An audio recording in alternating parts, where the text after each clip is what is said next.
Hello, this is Angelia, and you're listening to or watching the podcast, Why You Do What You Do. The podcast that talks about human development and psychology to maybe help you figure out a little bit more about why you do what you do. And last time we were talking about dealing with domestic violence, and we're going to take back up on that because that's an important issue. Pushing, shoving, and slapping often begin even before marriage. So, you girls, if you got a boyfriend and he's pushing, shoving, and slapping you already, walk away. Break up with him and walk away, because that won't get better. That's only going to get worse. Among 625 newlywed couples, 36% reported premarital violence. That's a big percentage if you think about it, 36%. So, again, you can try and take them to couples counseling, and if it's just a control issue, they might get over that. But sometimes it's, the narcissistic sociopathic issue, which they're probably not going to get over unless they go to jail and get scared straight. So if the boyfriend is putting hands on you, walk away. You can find somebody better. If nothing is done about it, the violence tends to continue or increase. That's why I say intervention is really the only way to stop it, because once they get away with one thing, it's like the old saying where you give people an inch, they take a mile. If you let someone abuse you, they're going to try to get away with a little more, to the point where when my husband, I had studied enough psychology to that point in our last marriage when he was verbally abusing me and emotionally abusing me. I said, if you don't stop this, you're going to end up physically abusing me, and then we're done. And he's like, I would never do that. I would never do that to you. Guess what? Guess what? So, I learned to put my money where my mouth was, because, he had to go to anger management, bipolar skills training, couples counseling. So, don't put up with it. Don't put up with it. Take it from someone who knows it's only going to get worse if you don't nip it in the bud. In a population-based North Carolina study, about 7% of women were abused during the year before becoming pregnant, and most of them continued to be abused during pregnancy, some even after giving birth. So we're talking about a rural community where it's more prevalent, because of the simple fact they're out in a rural community, and a lot of these women don't work. They don't have a social support system. They're in the house. The man's providing everything for them, so they feel like they have to stay in the situation. One time I talked to my grandma and I asked her, why are you still with him the way he treats you? She said, I got no place else to go. And I thought that was a shame. She had her own money. She probably could have gotten an apartment or something like that, but she said that was her home, and so she would just stay there. And that's the way she lived her entire life, and I think that's a shame. Spousal abuse is more frequent in marriages in which a man seeks to control or dominate. Like I said, a lot of times it's about control. Their own life is not in control. They feel out of control, and so that's their thing, is to control. That was the problem in our first marriage. He told me he didn't want me going to a friend's birthday party because there might be other guys there, so that showed me there he didn't trust me. But he was going to disable my car if I was to try and go to this party. So he had major control issues because he had permissive parents. So he had a pretty good childhood of doing whatever he felt like. Then he got out in the real world and it kicked his butt. That's how that went. Such relationships may be products of a socialization process in which boys are taught by example to prevail through aggression and physical force. And the funny thing about that in our case, what's up, bug named Jesus? I got a fly in here. It came in last night when someone was doing garbage and it's slowing down. I wish it would die somewhere. But he learned aggression and physical force not from his father. His father was a cool, calm, collected, easygoing fella. He learned it from his mother. His mother was the abusive person. So that happens. 8 out of 10 men who physically assault their wives saw their fathers beating their mothers, or their mothers beating on their dad. So they learned it from somewhere. My goodness, excuse me here, I got a ear itch. Oh. The effects of domestic violence often extend beyond the couple, because it affects everyone. It affects children, it affects families and friends and workplaces and neighbors and, even your pets. So the children, especially sons, are likely to be abused by both parents, and that's a shame. And a lot of that has to do, again, with the mother also feeling powerless, and so she takes her aggression out on the child. So, abuse can have a domino effect. It definitely does. So, like I say, if it's happening, stop it. It's against the law. You're well within your right to call the police. So put a stop to it. And boys exposed to abuse are likely to grow up to be abusers themselves. And that's if it's allowed and allowed to continue. Now, the day my husband laid hands on the boys, that was the day I told him, get out of the house. And he fought me on that. And I had to come back with my mother. I wanted the police, but my parents didn't want to have to help me in any sort of way. So Mom wanted to come over there herself and talk to him and say, well, he won't listen to me, then we'll call the police. So my children saw their mother fighting for them, and getting that stopped, because that's not okay. I would not accept that, and hopefully that's what they've learned. I've not heard any of the girlfriends say something was happening, and if I do, God help my children. Because, they're still my babies, and they're never too old. That's all I'm going to say. Why do women stay with men who abuse them? Some cannot bring themselves to face and admit what is happening.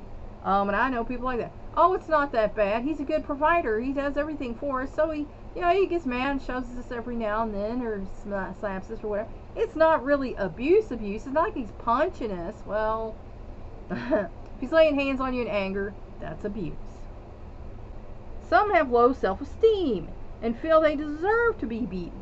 I'm just a garbagey, useless person. I can't do anything. Don't know. This is what I get. This is my life. And that's not true. Don't put up with that. Constant ridicule, criticism, threats, punishment, and psychological manipulation may destroy their self-confidence and overwhelm them with self-doubt. That's what did overwhelm me, because my husband developed bipolar. Before that, he was mostly a cool, calm, collected guy.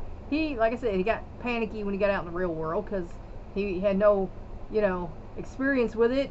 He'd been given everything, allowed to do everything, and I had to talk him through a situation where we didn't have enough to pay the bills, and I was like, we pay what's most important, and then we pay the and he was all upset. And it's like, I saw my parents robbing from Peter to pay Paul, so I understood stuff happens. But he changed.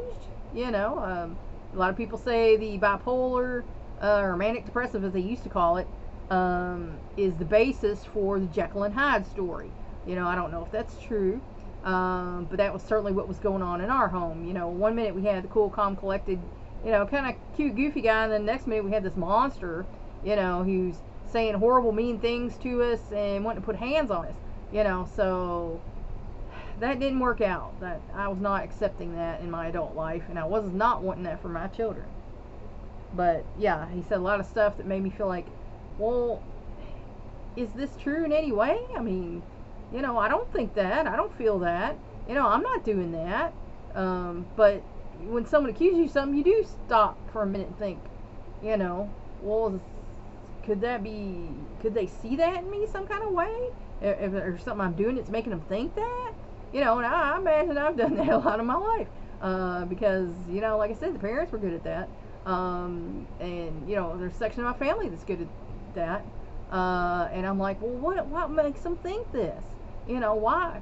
Am I doing something that makes them think this? But usually you're not. It's just about them. It's about them and their need for control and their need to dominate. So, if the boyfriend or hubby starts talking about you like you're a dog and you're not, and like I say, if you give yourself pause and think about it, did I contribute in any way, and you can't see any way, then it might be time to say, hey, I'm not feeling very good about this relationship anymore. Do you want to go to counseling? You want to go ahead and break up? What do you want to do? Some minimize the extent of the abuse or hold themselves responsible for not living up to their marital obligations. And I have heard this in churches, and this makes me so upset. And I've heard pastors say, stay, if you're being abused, stay in the relationship and pray for the other person. God can do more than, the police can do. Heck no. He can kill you while, you're still going on. And, like I say, I know God steps in, but God gave people free will. And I believe they will exercise it on you if you let them. So, there are women who think they're not a good enough wife. Their supper they cooked wasn't good enough. They didn't get enough dishes done. They didn't get enough laundry done. The house wasn't perfect by the time he got home. They didn't have his supper ready in a timely enough manner. And they think that is an okay reason for them to be beat. And that's a dang shame, because it's not. There's no reason for you to get beat. Never, ever, ever. So if someone's telling you that, you need to get away from those people, because those people are enablers, and maybe they're beating their spouse too. I mean, I went to a business meeting where it was one of those like speed dating only with business people. And this man, when I gave him my business cards and told him what I did, he accosted me verbally and saying, "That's not a real effing business. What is the criteria so and so for these businesses? I can't believe you're even in here. I can't believe you think you're showing your face amongst real business people." And I went straight to the guy who was managing the thing, and he went straight over to our table, and he said, "She come and told me what you're saying. I heard some of it, and I was hoping I was hearing this wrong." He said, "You have to leave right now." And he said, "What do you mean I have to leave? I have this business and blah, blah, blah." He said, "She was invited here by me. She has a legitimate business. She's registered with the city. She's registered with the state. She has a legitimate business. If you're going to verbally abuse other business owners here because you don't like what their business is, I don't want you here. Get out." And the guy left. And that guy stood by me because he was hanging around in the parking lot. And the guy stood by me and waited until he left before he would let me leave the building. And one of the things he said was, "I wonder what's going on at his house." He seemed to be awfully defensive about the fact that you're trying to help abused women. I said, yes, he did. So, it's not your fault. It's nothing you're doing. And, you're not responsible if someone else is abusing you. Unless you abuse them first. Then, if you are both fighting with flying fists, then you're both responsible. Many see abuse as a private issue to be resolved within the family. And again, that's if you can. And if it's a thing and you want to stay together, then you need to go get some counseling. He needs to get some anger management to get this shizzle figured out. Some women feel they have nowhere to turn. And I kind of felt that way. I was working, I wasn't making a lot of money, and I was like, man, I got the kids. And of course, like I say, my parents were not wanting to be responsible in any way for them. So they were talking me into just divorce him and get the child support, and then you can live more, with what you're making in the child support. Well, it wasn't enough. He ended up having to help us out more. And he resented that for sure, because he didn't want to do anything. He didn't want to take any responsibility. He was mad that I left him. I can't believe you do that to me. Oh, ha ha ha. Well, I can't believe you shove me in the door and make a nail hole in my back and put a bruise on me. My mom took a picture of these things so that she had them in case it had to go to court or whatever. So their abusive partners isolate them from family and friends. And one of my friends, because I don't have a car, when I had my heart episode, as they call them now, I was dizzy. After that, I stood up. I was just dizzy. I was so dizzy, I could not, imagine ever driving a car again. When my son's truck broke down, I gave him my car. I was like, I don't know if I'll ever be driving again. Just go ahead and take my car. I went, with him, signed it over and everything. But then later on down the road, the dizziness stopped. I started eating healthier, taking my meds and everything, and so the dizziness stopped. And now I'm like, I got no car to go anywhere. And one of my friends contacted me and says, you're not getting out, you're not doing things. Is something happening again? And I'm like, no, it's not. Thank you so much for asking about me, because I supposedly have a lot of friends. Well, out of all my supposed friends, one of them bothered to text me and ask me, am I okay? Am I being held in my home against my will because I'm not getting out? And I told him, no, I just don't have a car anymore. Gave it to my son. If you want to come over and take me out. That's cool. I'm all right with that, but I can't drive, so but I appreciated that so much. They are often financially dependent and lack outside social supports. And again, if the hubby makes more money or you're not making any money, if you're stay at home, then you do feel like you're dependent on him, and that's not a good position to be in. My grandma always told me a woman should always have her own money, and I agree with that. And that's why I'm sitting here, trying to teach, because I can't teach anymore. I mean, I'm disabled. I know it. My doctors know it. Whether the judges want to admit it or not, that's on them. The lawyers agree with me, but because of one person up there who decided they knew me, which they did not. I don't know who they thought I was, but I'm not that person. I got a few hundred to a few $1,000s a year coming in, and that's pretty much it. So when I have the call at the end, if you want to become a patron, go for it. I'm not too proud to say I don't have much money coming in, and I don't like being dependent on other people, despite what other people might think. I don't like it. And social support, again, you should have a relationship with someone. You should have family, friends, people you work with, someone that you can talk to, about your situation. And if no one else, like I say, there's always 911. If you're being beat on, and he leaves the house to go out and get drunk with the buddies, call 911. Say, my husband was just here beating the crap out of me. He's out now. He's probably here at this place. And they'll take care of business. Like in my state. They got the law where they can do it without, you having to press charge or anything. It's an automatic deal. So that's a good thing in my book. Often the risks of acting seem to outweigh the benefits. So, like I say, if you feel isolated and powerless, you might feel like, well, this is all I got. I can't go anywhere else or do anything else.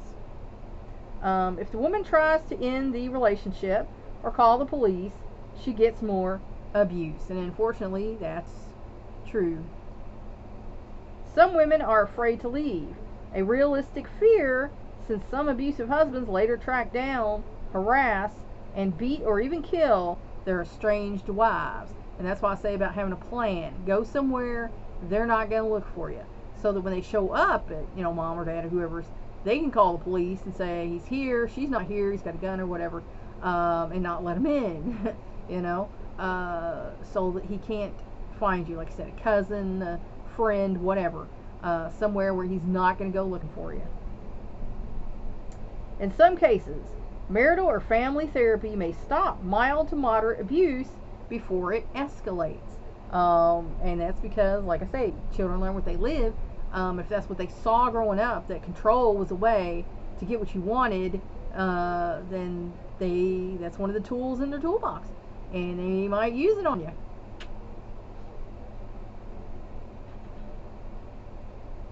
Men who are arrested for family violence are less likely to repeat this abuse, and communities are increasingly adopting this approach.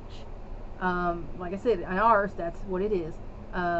They start it, they get arrested, and they're probably gonna do some time. So, and like I said, once a man or a woman spends some time in jail, they realize, oh, well, that was a pretty serious thing. I'm probably not going to do that again because I don't want to be in here again, because most abusers are not career criminals. Some of them are, certainly, but most of them are not. They just want control of their little corner of the world. Sometimes, however, especially when the perpetrator has antisocial tendencies, arrest only worsens the abuse afterward. And like I say, there's been a lot of movies about, the burning bed and, people self-defense taking out the hubby or wife, but, you hate for it to come to that, you hate for it to come to that. In the United States, the Violence Against Women Act, adopted in 1994, provides for tougher law enforcement funding for shelters, a national domestic violence hotline, and educating judges and court personnel, as well as young people, about domestic violence. And we definitely need that here, because, like I said, what was it, 37% or something like that? That's a pretty big number, and that's probably higher than that. That's probably not full reporting, because there are a lot of women who don't call the police and put up with this all their lives. My son's girlfriend's mother put up with this all her life until her husband died. So, it's probably underreporting. Canada has similar programs to help battered women. Efforts to protect women and eliminate gender-based violence also are underway in various European and Latin American countries. Because, like I say, the men are bigger than us. They're made that way for a reason, so they could hunt and fight the other cavemen. And we're smarter and smaller and faster on our feet, so we can think faster and get away with our, children and hide and protect them so that the next generation can survive. That's how we were made. In England and Brazil, police are being trained to understand gender-based violence and to help women feel comfortable in reporting it. Because, it's only going to make it worse if you're getting a hard time from the police.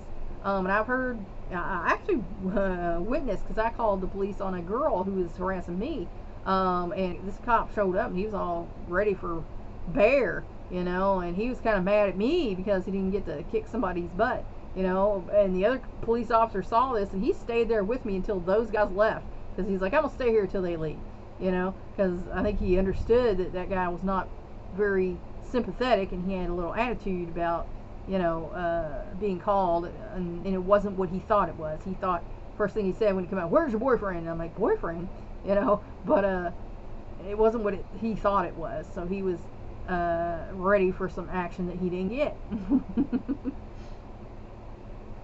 In the long run, the best hope for eliminating partner abuse is to change men's socialization patterns so that power over women will no longer be a necessary part of the definition of what it means to be a man, and to negotiate the balance of power between women and then at all levels of society. Because, a real man is not beating on a woman. If you're that macho and you think that makes you a man, you're a little boy. You're still on the playground being a bully. That's what you are. And a woman should be in charge of her own life, just as a man is in charge of his own. It's like my husband. I'll tell him what to do with his life. If he says something to me, I'll give him some advice that here's what I would do. But I don't tell him what to do with his life. He gets to wear what he wants to wear, listen to whatever music he wants to do. Music, he can listen to it. He can go, and I don't approve of some of it, but he can go out, do, what he wants, buy what he wants for himself. And a woman should have that same option. You should get to have your life, he should get to have his life, and then you guys come together in the middle. That's how that's supposed to be. It's not supposed to be all about one person's life. And if it is, that needs to be readjusted. And we need to teach our sons that hitting on women is not okay. It just makes you a bully, a jerk, an ass, whatever you want to say. Because clearly you're bigger than them and you're just being a bully. You're just like if you were in the playground bullying smaller kids, you're doing the same thing. You're a bully. And women have a right to their own life, no matter if there's a disparagement in income. That's one of the things that they teach you in couples counseling. It's like it don't matter who makes more. You might have a better job, but they might have a job that, doesn't pay as much, but that's important to them as well. It doesn't matter who's making the most money. You have your life, she has her life, and then you guys meet in the middle, and that's how it should be, Like I told one of my former clients, a person can be a part of your life, but they can't be your life. If you've made another person your life, then you need to get a life, because you don't have one. Age in marriage is a major predictor of whether a union will last. Like I said, younger folks get divorced sooner. Teenagers have higher divorce rates. People who wait until their 20s to marry have a better chance of success. College graduates and couples with high family income are less likely to end their marriages than those with less education and income. And that's because they usually understand the rules, that they're each supposed to have a life and you're supposed to meet in the middle. And they're happier because they have more money. Money is definitely a stressor, in your relationship. So that just makes common sense. Having divorced parents are predictive of divorce. So if your parents divorce, you saw that, then you're more likely to give up on the marriage and check out too. So are becoming pregnant or bearing a child before marriage, because the younger you are, you make mistakes, and you're also going to make mistakes in your relationships. Having no children and having stepchildren in the home. And having no children gives you no reason to feel like there's a need to stay. And having stepchildren, you might use them as an excuse if things aren't going great. It's like, oh, I'm not happy here, I'm going to go somewhere else. This ain't working out because I don't like your kids. And your kids don't like me.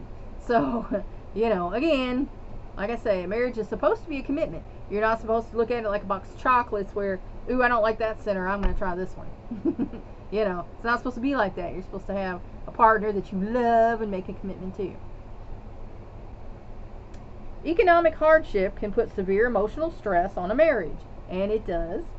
In a 4-year longitudinal study of more than 400 married couples, those who were most resilient when faced with economic pressures were those who showed mutual supportiveness, who listened to each other's concerns, tried to help, were sensitive to each other's point of view, and expressed approval of each other's qualities. So like I said, there should be dialogue. You should respect the other person, and you should make an effort to get along, And if you can't do that, don't get married. Looking back on their marriages, 130 divorced women who had been married an average of 8 years showed remarkable agreement on the reasons for the failures of their marriages. The most frequently cited reasons were incompatibility and lack of emotional support. So they just couldn't get along. And like I said, when you're in a relationship, you need to compromise and get along. It can't be all about you. And if you make it all about you, then the other person feels like nothing's about them and they're not going to be happy. So they're going to be like, okay, well, this is all about you. I'm done. You don't need me in this relationship. It's all about you. And lack of emotional support. If the other person doesn't care about your emotions, doesn't want to deal with your emotions, then you don't feel like you're a couple. You don't feel like you're being supported emotionally, especially if you're there for them emotionally. When they need to talk, you're always there for them. But when you need to talk, they don't, oh God, I want to hear this. It's like, okay, then screw you. I won't tell it to you. Goodbye. For more recently divorced, presumably younger women, this includes lack of career support. And again, your spouse should be supportive of what you want to do. I've tried to get my husband to get into other things that I think he would like better, and get into some hobbies and things like that. But he won't do it. He won't take the leap. And in our previous marriage, he was not down with things I wanted to do, but now he is. He's willing, even begrudgingly willing, to go to our exhibits and things. He had a good time, but I like seeing that improvement in him. He's grown, and I'm proud of him for that. Spousal abuse was third, suggesting that domestic violence may be more frequent than is generally realized. Because, like I said, it's probably underreported because women don't want to report it, or men don't want to report it because they're ashamed or confused, or feel like they have no other choice in life. And that's where I'm gonna leave you today. I hope this helped you figure out maybe a little bit more about why you do what you do. Thanks for watching. Please like and share this educational program so we can spread it around the world. If you want to help me out, subscribe to my YouTube channel. If you want to help me out even more, go to my Patreon page and become a patron. That's all for now. Until next time.